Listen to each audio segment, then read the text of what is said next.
What's up, guys? So, quick little video that I wanted to make from a interview I saw earlier today, and that was Lamar Odom on the Wendy Williams show. And he just came on there to talk about, where his life is now, his recovery, and him trying to get back in his kids' lives and try to just get his life on some sort of track, some sort of better focus than what it has been in the past. And I'm not going to lie. He walked out there.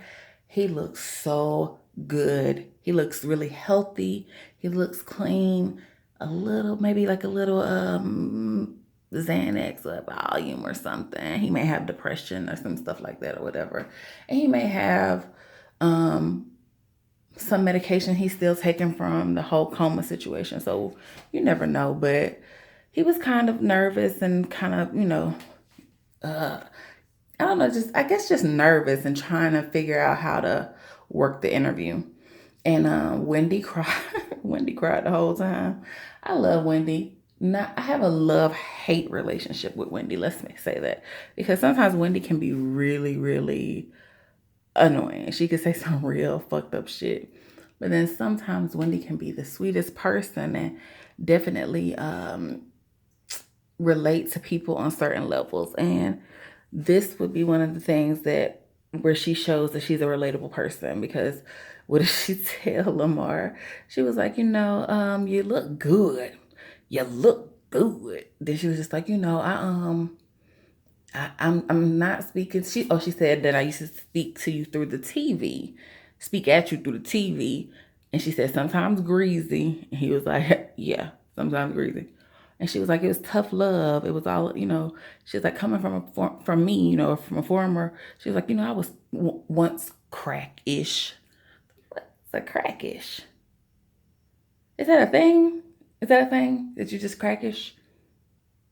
You're not a crackhead. Just crackish. Am I missing something? But anywho, she wanted to talk to him about everything. And of course, Khloe Kardashian and the whole Kardashian clan, and what are they doing to men that they don't, once the man gets with them, they're never the same anymore. And what is it about the men in their lives? And he was just like, they live their lives in this public spectacle. And he was like, for you to come into that as a man, I already have whatever issues you were dealing with on your own, and then to step into this world where they are kind of constantly being targeted for things, then you kind of take that on with you as well. So he was like, it can be a lot when you have your own struggles that you're dealing with, and then to come in on their struggles. Like, look at Kanye. Hell, look at Kanye. But, we all know that Kanye was going through a rough period. He's lost his mother. He's still in that rough period. He lost his mother. He was wilding. He was doing all kind of crazy stuff. He got with Kim Kardashian. And it's just like he broke even more is what I felt. Like, I felt like he was broken. Like, his spirit was a little broken when his mom passed away. But I felt like once he got into that family, he kind of, or as I say, the sunken place. He kind of went into the sunken place because he's just more depressed, and I think that all comes with the territory of marrying this woman that everything is about fame and being seen and social media and cameras and blogs. That's their lives, and he probably just, most men have a hard time with that. So she talked to Lamar about that. She asked him would he ever want to be back with Khloe. He said no, quick as a motherfucker. You know what I mean? He said no, quick as shit. I was like, ooh, well, damn. So he was like, but not just for me. He's like, I think it would be the best thing for both of us to never get back together again, which is true. It would be the best thing for both of you to no longer be together. So, I don't know. He's talking about the time he missed with his kids, and how his friend died from flesh-eating disease that he got from shooting heroin. And he talked about the baby he lost from SIDS. And I'm trying to see what else was a really touchy topic for him. oh, at the bunny ranch, she was like, you had been there for a few days. He was like, as far as I can remember, I was only there for a day, not a few days, you know. She was like, okay, so, and what about the drugs? He was like, I didn't have any drugs that night. Like I didn't have any drugs that night. And she was like, well, the toxicology report shows that you had drugs. And he was like, but I didn't.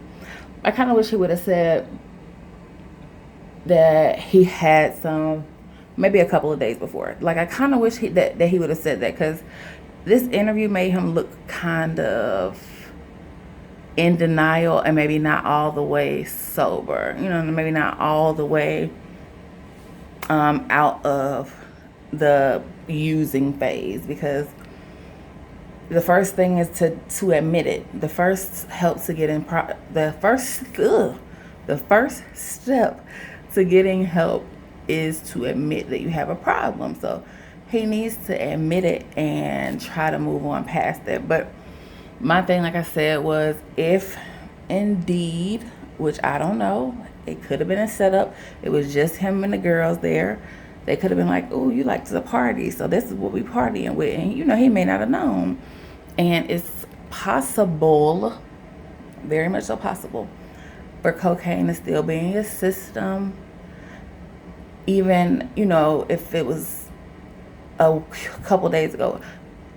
I have a friend who this happened to, and it so happened that she had to go to her doctor for something, and the doctor did a drug screening like they always do, and so she thought she was probably clear. It had been a couple of days, and that's what the myth is. I seen this on comments under Wendy Williams' page where they were saying it only takes 3 to 5 days or 3 days for coke to be out of your system, not weeks. I'm like, it depends on your usage. So it depends on how frequently and how often and how much you use. It also depends on the last.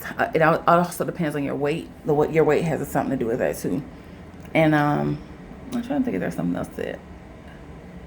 Oh, how good the product was, how pure the product was, is another thing that would, you know, kind of change that time frame or whatever. So it's possible that he just got slid something, or it's possible that those little drugstore stamina pills that he was taking, maybe they just didn't agree with him. And he said he felt like it was God telling him that he needed to get back on the right path. I said, if it was God, you got the wake-up call of a lifetime. Jesus is ringing it, and he said hello, because he is not here for you to be out here acting a fool. So, you know, in all, I did love the interview. Wendy cried through most of it. Lamar was kind of nervous and very humble, very thankful, and she presented him with the basketball as a gift. And she was like, you know, I'm just so glad to see you doing well. And he was like, yeah, I'm trying to, you know, get my life back together and get on the right track. And he said he misses Rob Kardashian because that was like his brother. And now he doesn't even speak to him or see him. And he's like, you know, it hurts a lot that he has a kid I've never met. So hopefully, my fingers crossed, would be that at least Lamar and Rob can kind of rekindle a friendship. That's kind of what I would hope to happen for them. But I guess we'll have to see. But just wanted to talk about that really quick. I loved it. Loved this interview. And I like Lamar Odom. I really do. I love the comeback story that he's coming with. And I hope and I pray to God that he stays clean, because that's the best thing for him. He doesn't know how to use and put it down once he gets high. He's going to continue to use until he can't use anymore. So, you know, I think it's time for him to stay sober and to get his life back in order, and find a woman that he can settle down with, marry, that's going to be there, and that they can get along and be on the same path together. You know what I mean? So that's all I had to say about that. I I'm about to get ready for bed after I wash my makeup off. So y'all be blessed. Smooches.